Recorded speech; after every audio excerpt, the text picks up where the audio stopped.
আসসালামু আলাইকুম রহমতুল্লাহ। Welcome to Molla news TV. Molla news টিভির পক্ষ থেকে ব্যাংকের গ্রাহকদের জন্য আরেকটি মহামূল্যবান গুরুত্বপূর্ণ আপডেট নিউজ।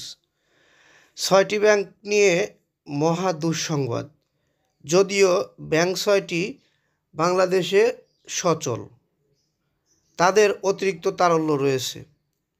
তারা সবচেয়ে ভালো ব্যাংকের মধ্যে 6টি ব্যাংক। 9টি ব্যাংকের রেটিং নেতিবাচকে নামালো মুডিস। মুডিস একটি আর্থিক প্রতিষ্ঠান। সেই আর্থিক প্রতিষ্ঠানই বাংলাদেশের 9টি ব্যাংকের আমানতকে নেতিবাচকে নামিয়ে দিয়েছে। দেশের ঋণমান এক ধাপ অবনমনের পর এবার ব্যাংক খাতে নিম্নমুখী রেটিং করল আন্তর্জাতিক ঋণমান সংস্থা মুডিস। আমরা গতকালকে নিউজটি পেয়েছি। প্রতিষ্ঠানটির সিঙ্গাপুর কার্যালয় থেকে প্রকাশিত এক প্রতিবেদনে এ তথ্য জানানো হয়েছে। প্রতিবেদনে মুডিস বেসরকারি খাতের 6টি ভালো ব্যাংকের দীর্ঘমেয়াদী আমানতের পূর্বাভাস স্থিতিশীল থেকে নেতিবাচকে নামিয়েছেন।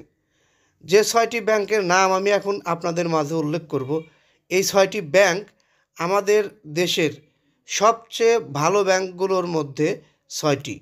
এগুলো হলো BRAC Bank, City Bank, Dutch Bangla Bank, Eastern Bank, Mercantile Bank ও প্রিমিয়ার ব্যাংক।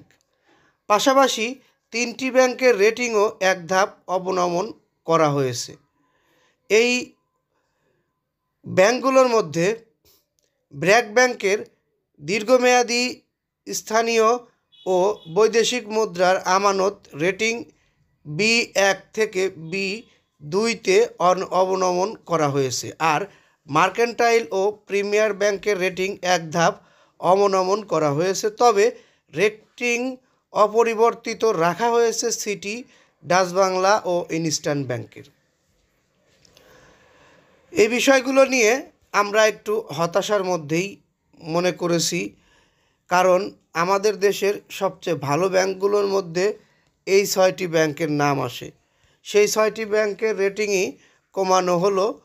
এটি একটি সংস্থা, যে সংস্থাটি বিশ্বমানের একটি বড় ঋণ সংস্থা।